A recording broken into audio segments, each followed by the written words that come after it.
Welcome back to Epicenter. I'm Mark Halfmoon. Tonight, I'm here in the studio with public artist Kirby Scudder. Kirby is responsible for a project that happens every year called Nightlight. You want to tell us a little bit about Nightlight, Kirby, and what you're actually doing and why? Sure. Nightlight is a project that we've just completed our second year. It's a project for peace. It's a community vigil where we get together for one night, September 21st, which is International Peace Day. What we've done in the past is bring lights out to West Cliff and the boardwalk and the wharf. And what we've asked the community to do is come out and celebrate with us with this peace vigil, using lights as a sort of conduit for us together in a quiet vigil way to talk about the issue of peace. It's part of an International Peace Day celebration, isn't it? That's right. September 21st is International Peace Day, founded in 2001 by the United Nations. A young man from Australia back in 1999 for this, what we have celebrations for Valentine's Day, all these other holidays, but nothing that celebrates peace. And he was able to convince the UN to basically create an International Peace Day where there are ceasefires around the world in war-torn zones, where people can come in and bring medication, rebuild schools and all those things without the fear of being shot in war zones. So really important day around the world. It seems like a positive sort of thing to do, putting up the lights. What do you actually get? You have one of the lights here. Yeah, I've got one of these. We have 500 of these we bought 2 years ago. These are 15 million candle power spotlights, and they're battery powered. They're very low wattage, so it doesn't take a lot of electricity to charge these. And what we've done is pointed these up into the sky, straight beams going up every 25 feet, and then we've asked the community to come out and turn them on for us at 9 o'clock at night. And it's been an amazing event. We had roughly 20,000 people last year. We just completed one last week. We had probably about 5,000 people out there.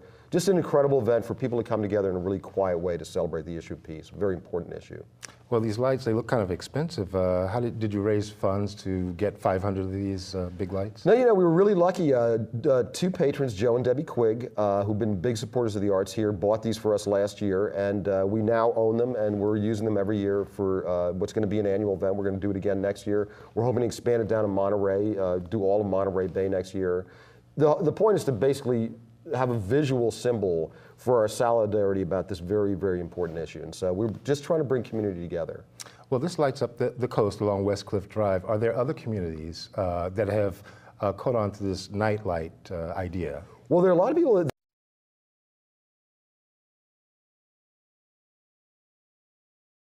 the former Soviet Union, Russia, to Germany, all around the United States. Ironically, this year, Yoko Ono is actually building a lights statue in honor of John Lennon.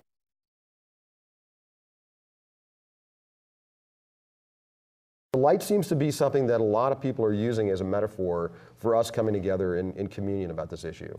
Well, it's not exactly, as you're saying, it's not exactly a protest piece. It's something it seems to be something proactive toward touching people. What kind of responses have you gotten from people who've participated or just merely seen the exhibit? Very, very powerful. I mean, people have come out from the ages of 2 to 82, and it's really been an event that's unified people in a lot of ways. We're now taking an action like a protest. Protests have sort of taken a different turn in the last 10 years around the world. I'm sure everybody's heard about the monks that happened in China last week. We're not doing that. What we're doing is something that really begins the conversation, and hopefully that conversation leads to something more powerful in the future, more actionable items. Okay, Kirby, a lot of people would say, we're in the throes of war. There may be a war with Iran. What good does putting up a bunch of lights do? I mean, how does that, it seems like it may seem kind of passive to some people. Sure. Well, it's not passive by any means. It's really the beginning of a conversation. Peace is a process. It's not a thing that you ever really accomplish. There is no point where you get to the finish line and say, we've created peace. If it's not part of our dialogue, if it's not part of something that we're doing on an active basis, just like filling up your car with gas, your car doesn't run unless it's filled with gas.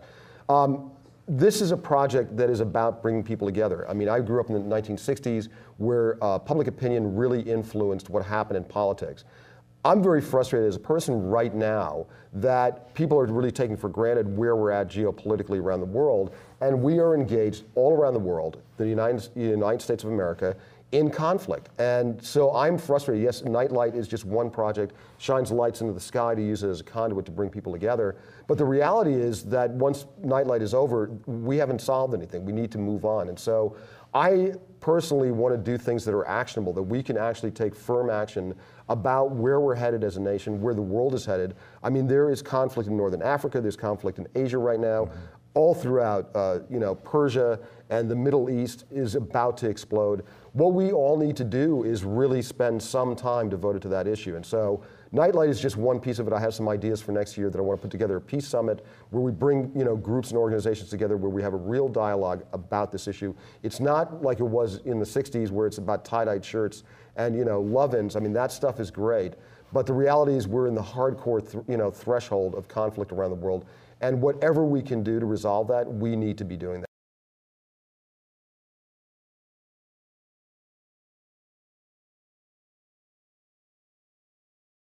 2006 was the scene of local artist Kirby Scudder's first Nightlight event. Thousands of Santa Cruz County residents helped Kirby light up the night sky with 500 spotlights placed along Santa Cruz's West Cliff Drive. This year, the project focused on illuminating the area between the city's two lighthouses. Epicenter producer Peter McGettigan has been documenting the project over the last 2 years. 14th. Today's September 14th. I'm 7 days out from Nightlight. And we are here in front of Trader Joe's, and right across the street over there, in about 10 minutes, based on my non-existent watch, is a truck that's going to pull up with the 500 lights that we're going to be using out on West Cliff next Thursday. So this is a big moment. Big moment in all this. $17,000 worth of lights. The total weight is about 7,000 pounds. They're not here yet. They said they're going to be here at 1 o'clock. So I'm out here waiting. Okay, I'll call you the minute they're here. All right, bye. Who was that? Emily Riley. How's she involved? I couldn't do this project without Emily. Yeah. Emily has helped me work with all the city departments that I needed permissions. I have a permit. That was huge. Without the permit, there would be no project. She's helped me secure 250 vests from Caltrans. She's introduced me to people who've been incredibly supportive, financially and otherwise. Oh my God, the list is just endless of the things that she's done for this project. It's going to be fabulous. So I'm ready if you are. You ready? I'm ready. Okay. Well, what we're going to do is there's, I think, 34 lights per pallet. So we're going to unload the 11 pallets off the truck, put them inside the former Ace Hardware. Then we'll have to unpack all of them, start charging them, and then during the next 7 days, I'm going to hand sign every one of them and number them. This is the craziest thing I've ever done. This is a huge project, and the reason it's huge is not just the logistics of the 500 lights. I mean, that's a manageable task. But what it is, I'm inviting the entire community to be a part of this project. I mean, that's the key to this whole thing, is that the community comes out in force, in solidarity about the issue of peace. And I've never done anything that large before. It's a big responsibility, asking everybody in this community to come out. So where are you taking these? West Cliff? I don't know exactly how far West Cliff, but some distance. Is this your first trip, or have you done another trip? No, this is the first trip right here. I think this is everyone's first trip. Pretty sure. So I've got 5 o'clock. The supervisor's going to show up. I need to talk to them briefly, and then I'm out of here. I'm going to meet Emily out at Natural Bridges with the Women's Rights Group. Okay. We are exactly at, what time is it? It's 5:38. 5:38. So in about 20 minutes, we're going to see how many people show up at the first staging area, and how many people may already be out at West Cliff at this point. You know, and it's great to be in a situation where you can dream a dream and see it fulfilled, and we're about to fulfill a dream, and include a lot of other people. So obviously, we had a common chord with a lot of people. I mean, obviously, this is a shared dream of a lot of people to do things like this, and it shouldn't just happen once a year, but that's about as much as effort as I can put into something. But hopefully it'll spawn people to go out and do something themselves. I mean, that's really what this is all about, is action.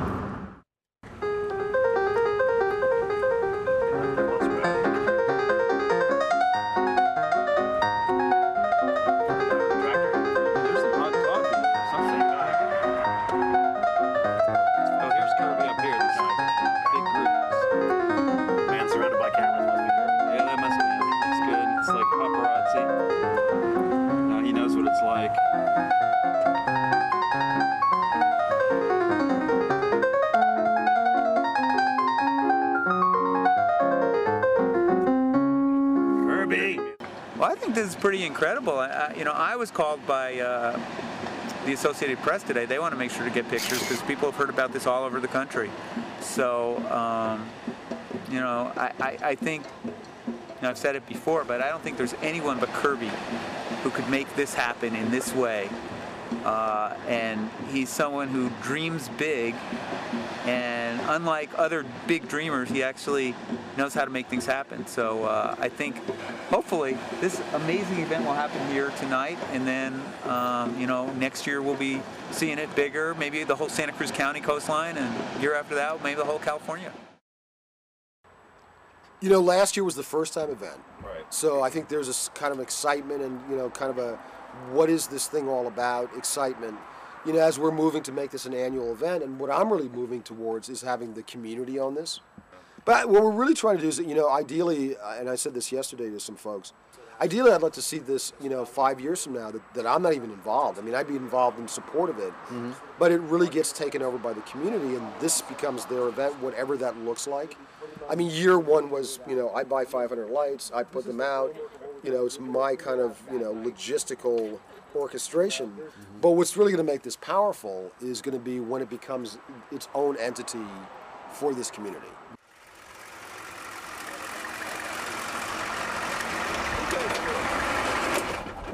Yeah, baby. Looks like a nice night. No rain. Oh, it's gorgeous, man. No rain. There was fear of that. Thank you for coming in. Kirby, you made it. Welcome. Nightlight 2007, everybody. That's what we're talking about.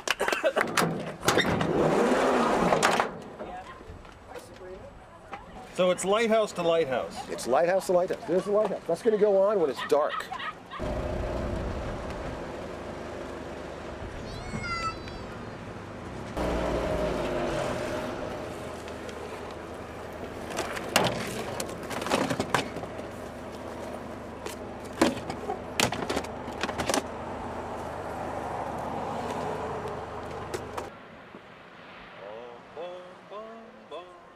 Is this your station? This is my station. All Yes, right. it is. Is this the first time you've done this, or were you here last year? I was here as a spectator last year. Oh, so now you're a participant. I'm a participant. Yeah, you Cool. bet. This Are is you- exciting. Hopefully this will be a Santa Cruz tradition. Well, it already is. This is our second year. All right, there you go. You're right. It's going to be a Santa Cruz tradition. But, you know, I was just thinking it would be wonderful if maybe next year Monterey lit up. Wouldn't that be great? And then maybe next year after that, maybe the whole bay lit up with light. That you would know? be cool. Wouldn't that be amazing? Yeah. We'll see what happens, you know. Yeah. But for right now, Santa Cruz, they've got to catch up to us. All right. We're on the cutting edge. We're the cutting edge, as usual. Yeah. Somebody's got to do it, and I guess it's us.